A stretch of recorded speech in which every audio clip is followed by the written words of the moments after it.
Hello, I'd like to welcome you to another edition of Todd Talk, where we take teaching theory and turn it into teaching practice. So, in continuing our theme of enrichment that you can use with gifted students or with other students who are ready for such a challenge, the concept that I'm going to be talking about today is what's called the Four Corners projects. So the first obvious question is, what is a Four Corners project? What is this exactly? So it's really simple. There's nothing really complex. It's just like the name sounds. You have four corners to your classroom. And so in each of these corners, you place a high interest project that students can work on independently when they finish their work early, or they have some free time, or they just generally interested and passionate about doing something and so want to continue to work on that. It is not in lieu of the regular classwork. It is just enrichment. And it's not extra work because students enter into this on their own. They are not forced to do it. It's not an assignment. It's not for a grade, but it's an opportunity. If students are interested in learning about something else, this gives them a structure and a framework to use to do that learning. So here's an example of four corner projects that I had in my social studies classroom. Being a social studies teacher, I wanted to get kids excited about social studies because social studies isn't necessarily the most exciting subject area for some students.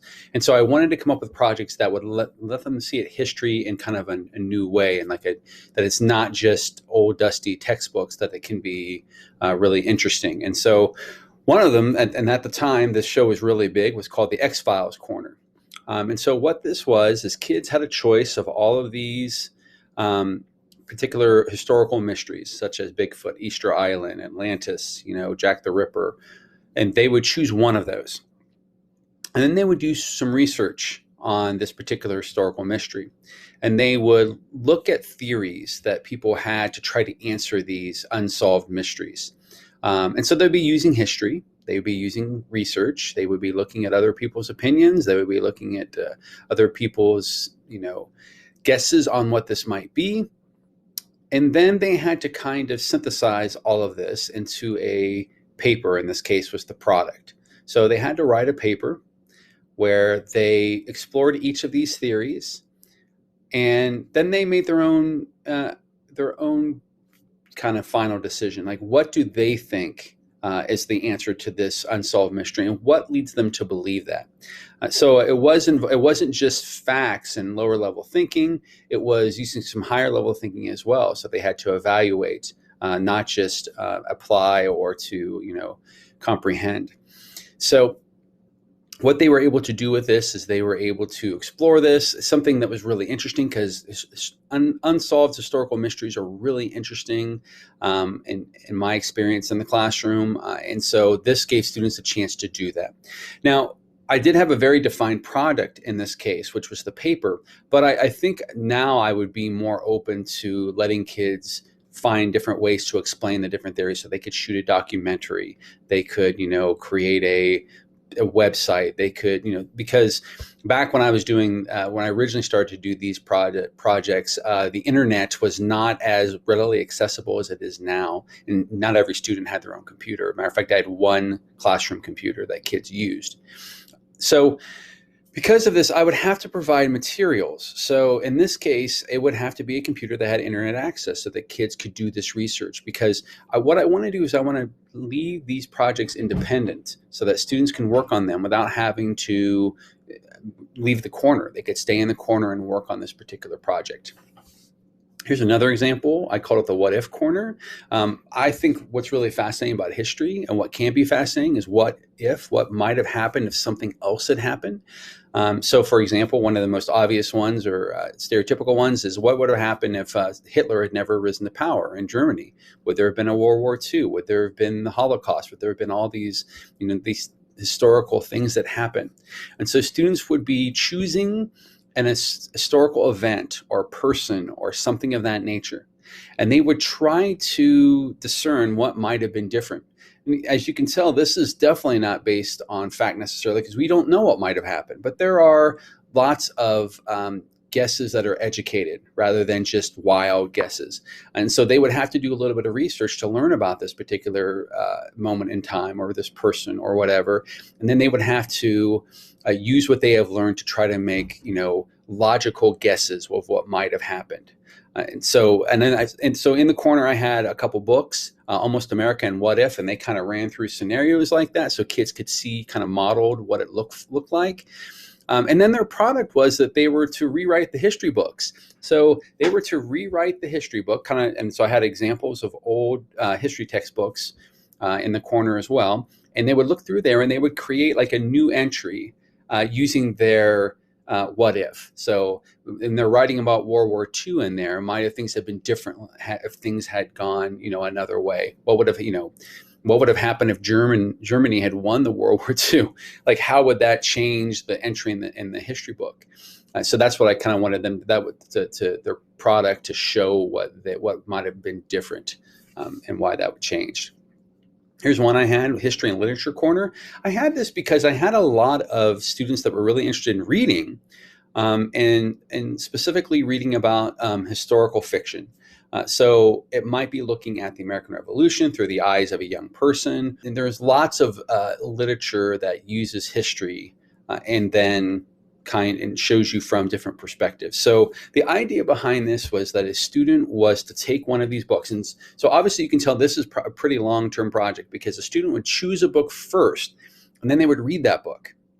And I had lots of books back there in the corner that they could choose from. And if they didn't like any of those, they could choose something else, or if they were currently reading something or had read something, that they could do that.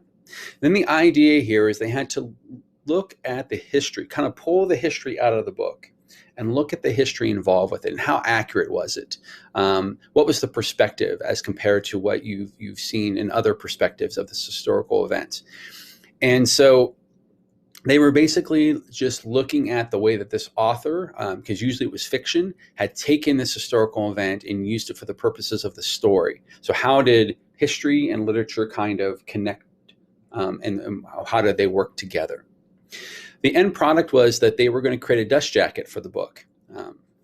And on this, they were going to have a cover that had an illustration that kind of that shows the author's main theory about the book. They had to have an inside front cover where it has a synopsis of the book and the history involved with it. And then they had a back cover where there was a book review. And this is where they got to put their opinion on whether they liked this book or not, or whether they thought this book was historically accurate or not. And so I wanted to make it a real world, authentic product where kids were creating, because you can go on Amazon and write reviews. And so similar to that, kids would write the review on the back of the book so that they would kind of model what it looked like in real life. Here is a fourth corner. I call it the Current Events Corner. And in the Current Events Corner, and again, this was before the internet was so readily available. I had a lot of Time magazines or Newsweek magazines or different magazines back there. I had some social studies textbooks. I did have a computer that kids would have to I had 4 computers, and so I had one in kind of each corner if they required a computer. And in this case, the kids could go online and research using CNN website or, Fox News or any website that they want to learn about a current event. And the idea here is that they look at this current event and they try to predict what this current event would look like historically. So when we're looking back on this 30 years later, how are we going to view this current event? How important is this current event going to be in the grand scheme of things? And so the idea here is that they were going to research this current event and look at different people's perspective and opinions, the influence that this event might have, and what are the kind of the long and short-term results of this particular event. And then I gave them some choices in product. They could create a newspaper article where they had mock interviews. They could do a magazine article. They could videotape a news report where a person's reporting on this. They could have them. This is the one I thought was more interesting, was the mock entry in the history book. So what does this look like 30 years from now? So they had the choice that they could talk about the current event as it was happening and talk about its importance.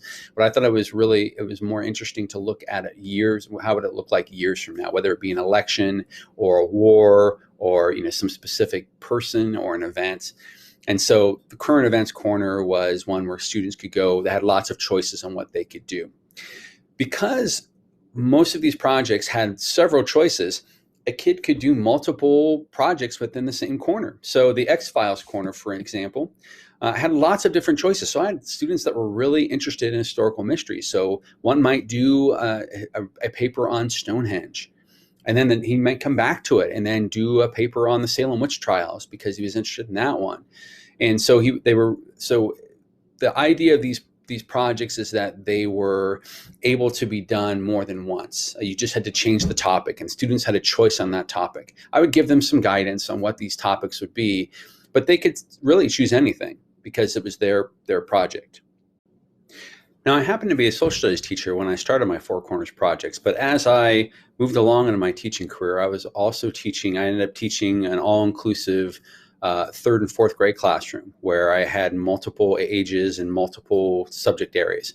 And so what I did was each corner represented one of the subject areas. So I had an English corner, and I had a social studies corner, I had a science corner, and I had a math corner.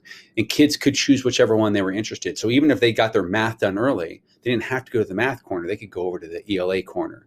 Or, so I wanted them to choose something, again, that was of interest to them. When it comes to the evaluation of these, I never took these for a grade. I never considered them extra credit or anything. And students knew that going in. So I would explain to them at the beginning of the year the way the Four Corners worked. And so basically the way that I set my Four Corners up was I had enough materials in those corners where kids could stay in those corners. Because what I didn't want them doing is becoming a distraction to others who were working on the work that they had yet to complete. And so they could stay in that corner and kind of independently work and do that on their own and not be asking me a billion questions. Not that I didn't mind answering questions from time to time, but I, again, was focused on the students that were still working on what they needed to work on. And so I wanted kids to be able to get up, go over to the corner, just work independently on it. And so what might happen is a student might work on it for 5 minutes one day and then take a week off because they don't have any extra time, and then work on it 15 minutes another day. You may have that kid who is so passionate about that they actually take their project home. I had several students that did that. I had students that expanded their project. So one of the corners that I had in my social studies classroom was ranking the presidents from Ohio, because there's been 8 presidents that have come from Ohio. So they had to look at those 8 presidents and rank them and who did the best job and whatnot. And I had a student that took it a step further, and him and his father would go on weekends, would go to presidential homes all around Ohio because he was really interested in that. And so he took that interest. And so what he created was not just a ranking of the presidents, but he had gone to all their houses, their childhood houses, and he had video, and he made this documentary, and it was really above and beyond what was expected, but it was something that he was passionate and he had latched onto, and this gave him the opportunity to do that. So I did give feedback on student work, so student products, because I want them to recognize, like, okay, you did this really well and you should continue to do this, or this is something I think you could have done a little bit better on. And again, it's not for a grade, but I would give them, verbal feedback and written feedback on what they had done, because they were putting in the extra work. I didn't think it was too much to ask of me to put in the extra work of being able to evaluate these things. So whatever their product was, they would turn that into me, and I would look at that and I would evaluate that, not for a grade, but just how well they did in certain aspects of it, and then give them feedback. I'd sit down with them when I got an opportunity and talk with them about that. I did want to point out that I have some resources. So you don't have to create these projects yourself like I did, although you're more than welcome to do that, especially if you want to fit the specific needs of your students or specific interests of your students. For example, I had a lot of Ohio history in my social studies one because I teach in Ohio, but if you teach in another state, you might think about changing it to your state, because why would a kid from Texas care about Ohio? So you can change, create your own, but at the same time, I want to give you some resources. So if you go to my website at thegiftedguide.com, and if you go on the resources, there is a four corners section in the resources, and you can click on that, and it gives you basic outlines for different projects for ELA. It gives you basic outlines for projects for science, math, all the subject areas. So they're just basically like one pagers that explain what students would be doing. And then you can take these and manipulate them however you feel. I have some general corner ideas where kids can like create a game based on a subject, so they could have a lot of choice within this. They could, create puzzle books based on a subject area or a subject or a topic that they're really interested in. But the idea here is that you can come to these four corner project ideas and get some ideas. I also have on here other projects that you could turn into a four corners. So there are some projects, free projects on the site that you could just click on.